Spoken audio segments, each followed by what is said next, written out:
सफलता एक चुनौती है, इसे स्वीकार करो। क्या कमी रह गई, ढूंढो और सुधार करो। बिना कुछ किए जय जयकार नहीं होती और कोशिश करने वालों की कभी हार नहीं होती। हेलो एवरीवन, मैं खुशबू और आप देख रहे हैं आपका अपना यूट्यूब चैनल एजुकेशन टेक फिलो। तो जैसा कि आप सभी जानते हैं, हम मध्यकालीन भारत का इतिहास पढ़ रहे थे, तो उसी से रिलेटेड आज का हमारा टॉपिक होने वाला है जो महमूद गजनवी है। तो महमूद गजनवी के बारे में आपने बहुत सुना होगा। इतिहास के बारे में जब भी हम बात करते हैं मध्यकालीन भारत का इतिहास, तब महमूद गजनवी के बारे में भी बहुत डिटेल से हमें जानकारी मिलती है कि महमूद गजनवी के बारे में अक्सर एग्जाम में क्वेश्चंस पूछे जाते हैं। तो उसी के बारे में आज हम बात करने वाले हैं। और प्रीवियस वीडियो में हम भारत पर अरबों का आक्रमण पढ़ चुके हैं कि भारत पर अरबों ने किस तरह से आक्रमण किया था, और हम प्राचीन भारत के इतिहास भी कंप्लीट कर चुके हैं। तो अगर आपने वो वीडियोस नहीं देखी हैं तो उन वीडियोस को भी जाकर ज़रूर देखिए। तो चलिए शुरू करते हैं आज की वीडियो और जानते हैं महमूद गजनवी के बारे में। तो सबसे पहले गजनी साम्राज्य या अम्बीनी वंश।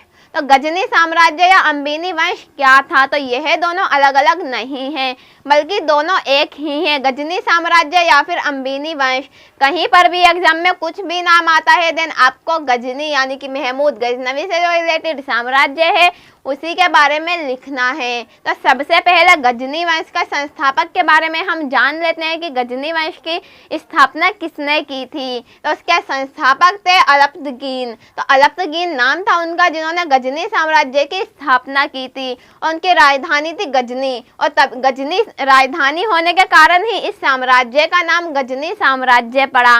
देन उसके बाद यही एक सरनेम हो गया ये। तो गजनी साम्राज्य किस लिए नाम पड़ा था? क्योंकि गजनी एक जगह का नाम था, एक स्थान का नाम था, तो वो राजधानी हुआ करती थी। उसी के नाम पर इस साम्राज्य का, इस वंश का नाम पड़ गया गजनी वंश या फिर गजनी साम्राज्य। तो आई होप कि आपको बहुत अच्छे से समझ आया होगा कि गजनी साम्राज्य या अम्बीनी वंश के संस्थापक अलप्तगीन थे और उनकी राजधानी जो राजधानी थी वो थी गजनी। तो अब आगे जान लेते हैं हम सुगुप्तगीन के बारे में। सुगुप्तगीन कौन था? अलप्तगीन का दास या फिर दामाद। जो अलप्तगीन था, जो गजनी साम्राज्य का संस्थापक था, उसका दास यानी कि नौकर, और बाद में उसका दामाद बन गया। अब दास से दामाद बनना, इट मीन्स ये जो दास था सुगुप्तगीन, इसमें कुछ ऐसी काबिलियत थी, कुछ ऐसी एबिलिटी थी जिसके कारण अलप्तगीन को ये बहुत ज़्यादा पसंद आ गया था। और देन उसके बाद अलप्तगीन ने अपने पुत्री का विवाह सुगुप्तगीन से कर दिया। तो इसीलिए अलप्तगीन का दास था पहले सुगुप्तगीन, एंड बाद में वो दामाद बन गया। तो यह पॉइंट आप बहुत अच्छे से याद रखिएगा। देन उसके बाद 1977 ईस्वी में गजनी वंश का शासक बना। जो सुगुप्तगीन था वो 977 ईस्वी में गजनी वंश का शासक बन गया था। अब अलप्तगीन का कोई पुत्र नहीं था, सिर्फ एक पुत्री थी। इसी के कारण उसका दामाद जो सुगुप्तगीन था वही गजनी वंश जो था उसका शासक बन गया था। कब बना था? 1977 में। तो ये आप बहुत अच्छे से याद रखिएगा डेट, क्योंकि आपके अक्सर ऑप्शनल जो क्वेश्चन पूछे जाते हैं, मल्टीपल चॉइस जो क्वेश्चन होते हैं, उसमें पूछ लिया जाता है कि गजनी वंश का शासक अलप्तगीन के बाद कौन बना था। कौन बना था? सुगुप्तगीन बना था। कब बना था? 1977 में बना था। देन उसके बाद भारत में पहला तुर्क आक्रमण सुगुप्तगीन ने पंजाब के विरुद्ध किया था। हम प्रीवियस वीडियो में पढ़ चुके हैं कि भारत पर पहला मुस्लिम आक्रमण किसने किया था, किसने जीत हासिल की थी?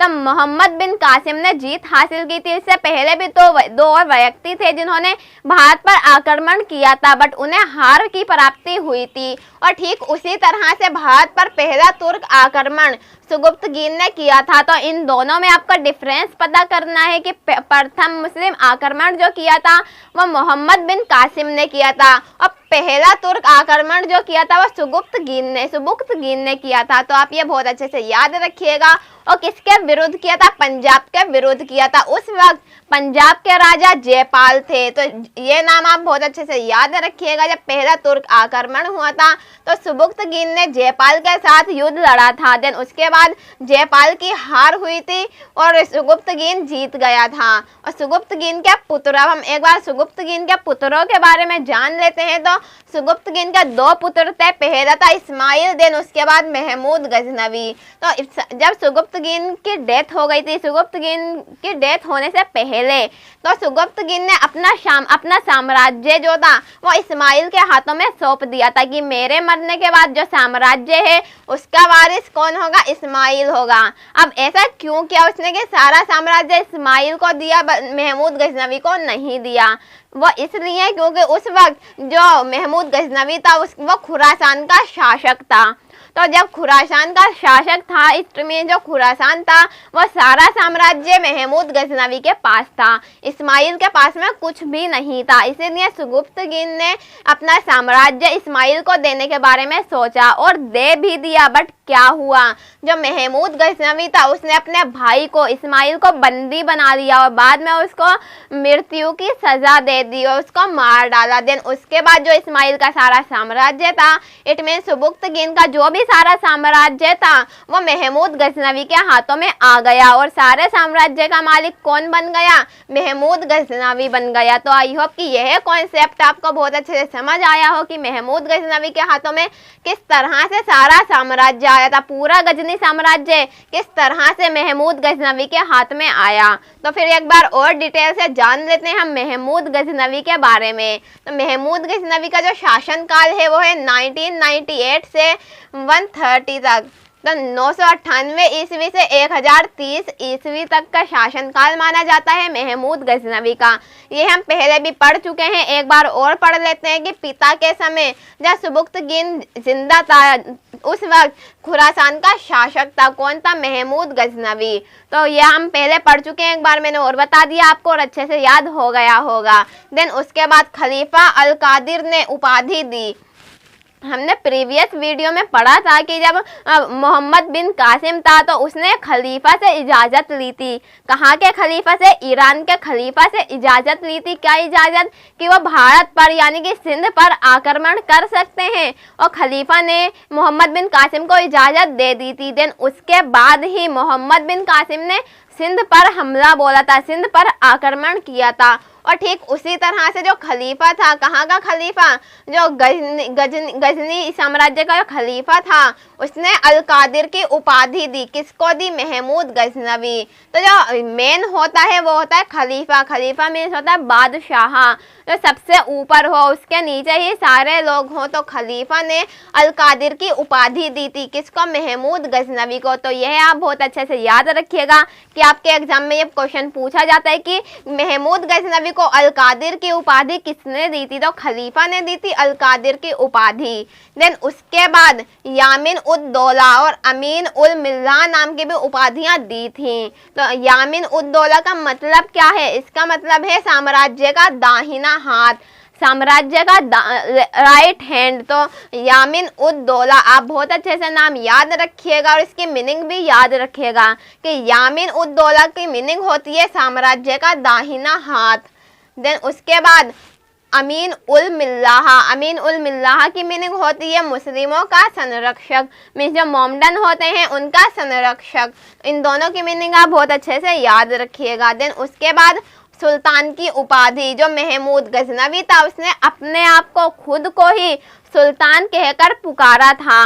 तो सुल्तान की उपाधि उसने खुद ली थी, आप देख सकते हैं स्वयं लिखा है, इट मीन्स की उसने सुल्तान की जो उपाधि ली थी वो खुद ली थी, किसी और ने उसे यह उपाधि नहीं दी थी। देन उसके बाद सर हेनरी इलियट के अनुसार, सर हेनरी इलियट जो है एक बहुत बड़े इतिहासकार हैं जो कि भारतीय नहीं है बल्कि विदेशी हैं। तो इन्होंने तो इनके अनुसार इन्होंने क्या कहा अब हम वो जानेंगे। तो गजनवी ने भारत पर 17 बार आक्रमण किया था। तो गजनवी इट मीन्स महमूद गजनवी से है, तो जहाँ भी गजनवी लिखा है इट मीन्स महमूद गजनवी। तो इस चीज़ में आप बिल्कुल भी कंफ्यूज मत होना। तो गजनवी ने भारत पर 17 बार आक्रमण किया था। आप समझ सकते हैं 17 बार आक्रमण करना कोई कम नहीं होता, कम टाइम पीरियड नहीं है 17 बार आक्रमण करना। इतने ज़्यादा बार महमूद गजनवी ने भारत पर आक्रमण किया था। तो फिर अब हम जान लेते हैं एक बार और कि किस तरह से आक्रमण किया था, आक्रमण करने के उद्देश्य क्या थे, क्योंकि बिना उद्देश्य के तो आक्रमण कर ही नहीं सकता, बिना उद्देश्य के आक्रमण करने की कोई वैल्यू ही नहीं होगी। तो फिर हम जान लेते हैं कि आक्रमण करने का उद्देश्य क्या था। सबसे पहले धन लूटना और मध्य एशिया में शासन को मजबूत करना। जो महमूद गजनवी का मुख्य उद्देश्य था तो वो था धन लूटना और मध्य एशिया में शासन मजबूत करना।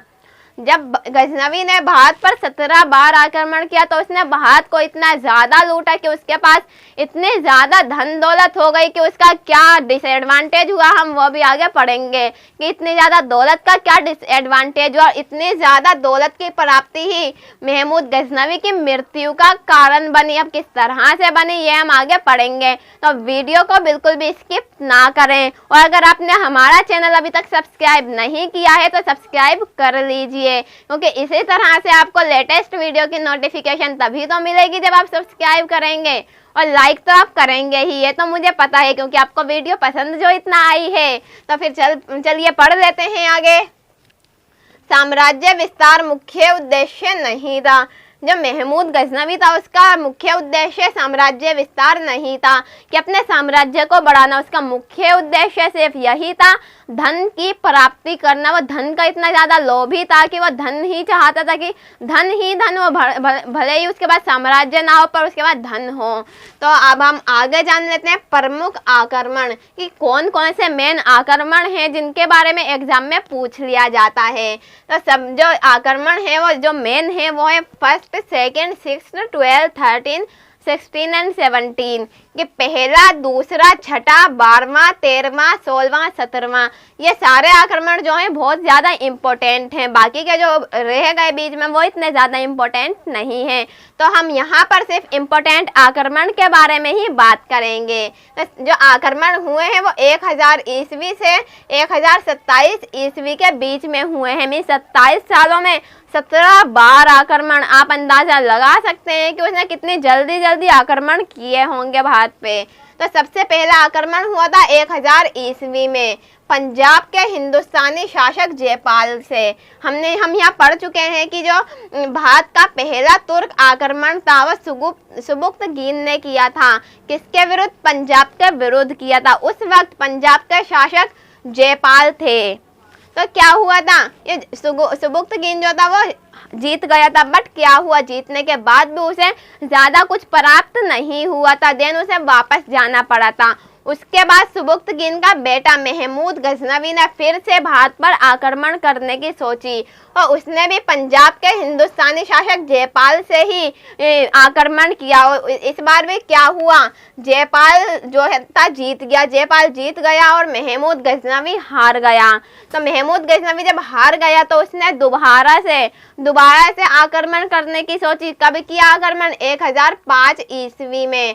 तो जब 1005 ईस्वी में महमूद गजनवी ने दोबारा से आक्रमण किया तो जयपाल पराजित हो गया कि जयपाल हार गया। अब हारने से क्या हुआ, जयपाल की बहुत ज़्यादा बेइज्जती हुई। उसे लगा कि मैं हार गया, इट मीन्स मेरी बहुत ज़्यादा इंसल्ट हुई है, मेरी जो इज्जत थी वो लोगों के दिलों में से ख़त्म हो गई है। तो इसी के कारण जयपाल ने आत्महत्या कर ली थी, सुसाइड कर लिया था जयपाल ने। किस कारण किया था? क्योंकि जयपाल पराजित हो गया था महमूद गजनवी से, हार गया था महमूद गजनवी से। देन उसके बाद में 1008 ईस्वी में, तो 1008 ईस्वी में दोबारा से महमूद गजनवी भारत पर आक्रमण करता है। देन उस वक्त जयपाल के पुत्र आनंदपाल से उसने आक्रमण किया। जब आनंदपाल का शासन था, जयपाल का पुत्र है आनंदपाल, तो जब आनंदपाल का शासन था उस वक्त महमूद गजनवी ने फिर से भारत पर आक्रमण किया। देन उसके बाद क्या हुआ, आनंदपाल भी हार गया। अब आनंदपाल के हारने के बाद जहाँ पर भी महमूद गजनवी का शासन हो गया और उस वक्त पहली बार महमूद गजनवी ने मूर्तियों को तोड़ना प्रारंभ किया था। मूर्तियों को तोड़ना सबसे पहले कब प्रारंभ किया था? 1008 ईस्वी में, जो कि छठा भारतीय आक्रमण माना जाता है। तो यह आप बहुत अच्छे से याद रखिएगा, क्योंकि एग्जाम में अक्सर पूछा जाता है कि मूर्तियों को तोड़ना किस शासक ने कब प्रारंभ किया था। तो महमूद गजनवी ने 1008 ईस्वी में मूर्तियां तोड़ना प्रारंभ किया था। देन उसके बाद हमारा जो 12वां आक्रमण है कब हुआ था? वो 1018 ईस्वी से 1019 ईस्वी के बीच में। कहाँ हुआ था? मथुरा, जो कि कन्नौज में पड़ता है। तो मथुरा में किया था महमूद गजनवी ने अपना 12वां आक्रमण। उस वक्त क्या हुआ? प्रतिहार के विरुद्ध, प्रतिहार एक राजवंश था, एक साम्राज्य था, तो उसके विरुद्ध किया था। उसमें भी महमूद गजनवी की जीत हुई थी। देन उसके बाद 13वां जो था हमारा 13वां आक्रमण, वो हुआ था 1019 से 20 ईस्वी में। उसी वर्ष में हुआ था ये दूसरा आक्रमण। ये दूसरा आक्रमण भी तब कहाँ हुआ था? चंदेल राजा से। चंदेल राजा कहाँ के थे? गुजरात के। तो गुजरात में किया था 13वां आक्रमण, जहाँ पे चंदेल राजा हुआ करते थे। तो विद्याधर सफलतापूर्वक विरोध। तो यहाँ के राजा जो थे उनका नाम था विद्याधर। तो विद्याधर जो थे उन्होंने सफलतापूर्वक विरोध किया, महमूद गजनवी के साथ कंपटीशन किया और अपनी जंग को जीत लिया। जो महमूद गजनवी ने गुजरात पर आक्रमण किया था, इस वक्त गुजरात के राजा विद्याधर थे और विद्याधर ने महमूद गजनवी का विरोध किया, उन्होंने जीत हासिल की। तो 13वें आक्रमण में महमूद गजनवी की हार हुई थी और विद्याधर जो राजा थे उनकी जीत हुई थी। तो ये आप बहुत अच्छे से याद रखिएगा, ये बहुत इंपॉर्टेंट आक्रमण माना जाता है 13वां आक्रमण, क्योंकि इसमें महमूद गजनवी की हार हुई थी और विद्याधर ने सफलतापूर्वक विरोध किया था। देन उसके बाद 16वां आक्रमण कब हुआ था? 1025 ईस्वी में। तो सोमनाथ मंदिर में हुआ था। यह भी मोस्ट इम्पोर्टेंट हमारा आक्रमण माना जाता है, इसके बारे में एग्जाम में बहुत ज़्यादा पूछा जाता है। तो सोमनाथ मंदिर में भीमदेव प्रथम, इस वक्त जो सोमनाथ मंदिर थे वहाँ के राजा जो थे भीमदेव प्रथम थे। तो भीमदेव प्रथम जो थे वो युद्ध में हार गए थे। किस तरह हार गए थे? सोमनाथ मंदिर जो था वहाँ पर बहुत सारे लोग पूजा कर रहे थे। तो जब महमूद गजनवी ने आक्रमण किया तो उसमें जो मंदिर में जितने भी लोग थे सबको मार डाला था। देन उसके बाद जो भीमदेव राजा थे उन्हें भी मार डाला था। महमूद गजनवी ने जीत हासिल की। तो इस वक्त सोमनाथ मंदिर में जितना सोना था, जितने ज़्यादा धन थे, सब कुछ लूट लिया था। और किस तरह से लूटा था कि 900 ऊँटों पे लाद कर और सारा सामान गया था। महीनों तक उन सामानों को, जो भी धन लूटा था, जो भी सोना था, उसको उतार नहीं पाए थे। तो आप अंदाजा लगा सकते हैं कि कितना सोना होगा, कितना धन होगा। देन उस वक्त जब महमूद गजनवी सोमनाथ मंदिर को लूटकर वापस अपने गजनी साम्राज्य जा रहे थे, उस वक्त क्या हुआ? जाट आक्रमण हुआ। जाटों ने महमूद गजनवी पर आक्रमण किया था। बट महमूद गजनवी के पास इतने सारे धन दौलत थी, इतना सारा सोना था कि उसने युद्ध लड़ना अच्छा नहीं समझा और युद्ध को बिना लड़े ही महमूद गजनवी सुरक्षित अपने गजनी साम्राज्य में पहुंच जाते हैं। बट क्या हुआ? जाटों ने आक्रमण किया था। यह जो बात थी ये महमूद गजनवी को दिल ही दिल में खा रही थी कि जाटों ने मुझ पर आक्रमण किया। तो क्या हुआ? 17वां आक्रमण जो हुआ था 1027 ईस्वी में, लगभग 2 साल बाद, तो जाट शासकों के विरुद्ध जो महमूद गजनवी ने अपना आखिरी आक्रमण किया था वो किसके विरुद्ध किया था? जाटों के विरुद्ध। क्यों किया था? क्योंकि जाटों ने महमूद गजनवी पर पहले ही आक्रमण कर दिया था। तो इसी के गुस्से में महमूद गजनवी ने जाटों पर आक्रमण किया था और इसमें क्या हुआ था? महमूद गजनवी को जीत प्राप्त हुई थी और यह महमूद गजनवी का अंतिम आक्रमण था, लास्ट आक्रमण था ये महमूद गजनवी का। तो आई होप कि आपको सारे आक्रमण बहुत अच्छे से समझ में आए होंगे। एक बार हम फिर से रिवाइज कर लेते हैं कि जो पहला आक्रमण हुआ था वो 1000 ईस्वी में पंजाब के हिंदुस्तानी शासक जयपाल के साथ हुआ था। देन उसके बाद 1005 ईस्वी में दोबारा से जयपाल से ही आक्रमण हुआ, जयपाल से ही युद्ध लड़ा। देन उसके बाद छठा आक्रमण 1008 ईस्वी में जयपाल के पुत्र आनंदपाल से युद्ध लड़ा और उसी वक्त मूर्तियां तोड़ना प्रारंभ हुआ था। देन 12वां आक्रमण 1018 ईस्वी से 19 ईस्वी के बीच हुआ मथुरा कन्नौज के प्रतिहारों के विरुद्ध। देन उसके बाद वह आक्रमण है 1019 ईस्वी से 20 ईस्वी के बीच हुआ था।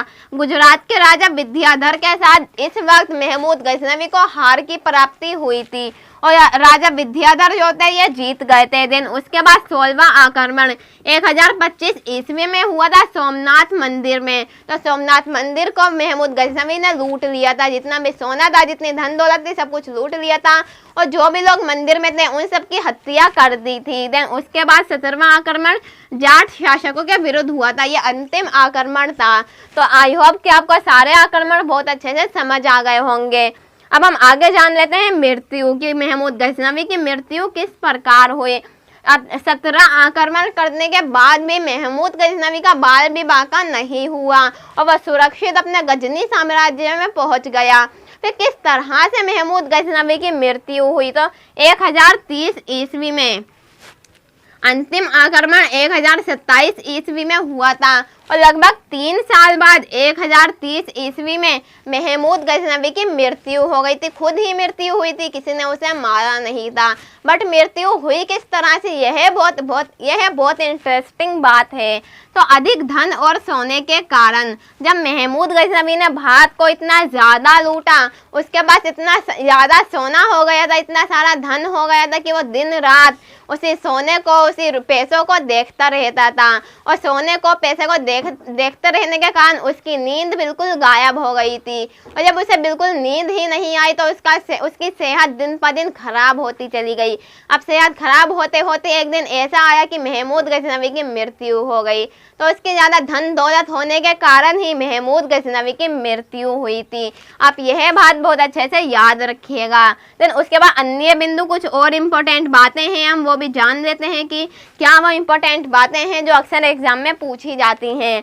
तो गजनी के दरबारी इतिहासकार, गजनी के जो दरबारी इतिहासकार थे उत्वी नाम था उनका, तो उन्होंने 2 किताबों की रचना की थी, 2 पुस्तकों की रचना की थी। कौन कौन सी किताब उल यामिनी और दूसरा तारीख ए यामिनी। तो इन दोनों किताबों की रचना की थी किसने, उत्वी ने। उत्वी कौन था, गजनी के दरबारी इतिहासकार, जो गजनी साम्राज्य था उसके दरबारी जो इतिहासकार थे वो थे उत्वी। तो उत्वी ने 2 किताबों की रचना की थी, किताबुल यामिनी और तारीख यामिनी। देन उसके बाद गजनवी के समय 11वीं सदी में अल बिरूनी भारत आया। हम जानते हैं जब भी हम यात्रियों के बारे में पढ़ते हैं, जो विदेशी विवरण है, विदेशी यात्री भारत में आए हैं उनके बारे में पढ़ते हैं, तो सबसे पहले अल बिरूनी का नाम आता है। अल बिरूनी ने एक पुस्तक लिखी है किताबुल हिंद। तो किताबुल हिंद में उसमें क्या लिखा है, भारत की सामाजिक धार्मिक जानकारी। जो भारत के समाज की और धर्म की जानकारी मिलती है वो कहाँ से मिलती है, किताबुल हिंद से मिलती है। तो अल बिरूनी जब महमूद गजनवी का शासन था तो उसी वक्त भारत आया था। तो आई होप कि ये आपको बहुत अच्छे से समझ आया हो। देन उसके बाद पुराणों का अध्ययन करने वाला प्रथम मुसलमान महमूद गजनवी था।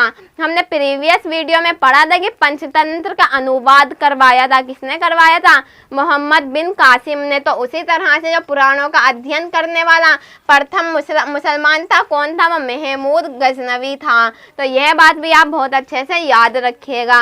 देन एक और फिरदौसी एक राइटर का नाम है। तो फिरदौसी ने एक पुस्तक लिखी है जिसका नाम है शाहनामा। तो शाहनामा में भी गजनी साम्राज्य के बारे में बहुत डिटेल से लिखा है। देन उसके बाद बेहाकी ने भी एक पुस्तक लिखी है। बेहाकी भी एक राइटर हैं। तो उन्होंने जो पुस्तक लिखी है उसका नाम है तारीख ए सुबुक्तगीन।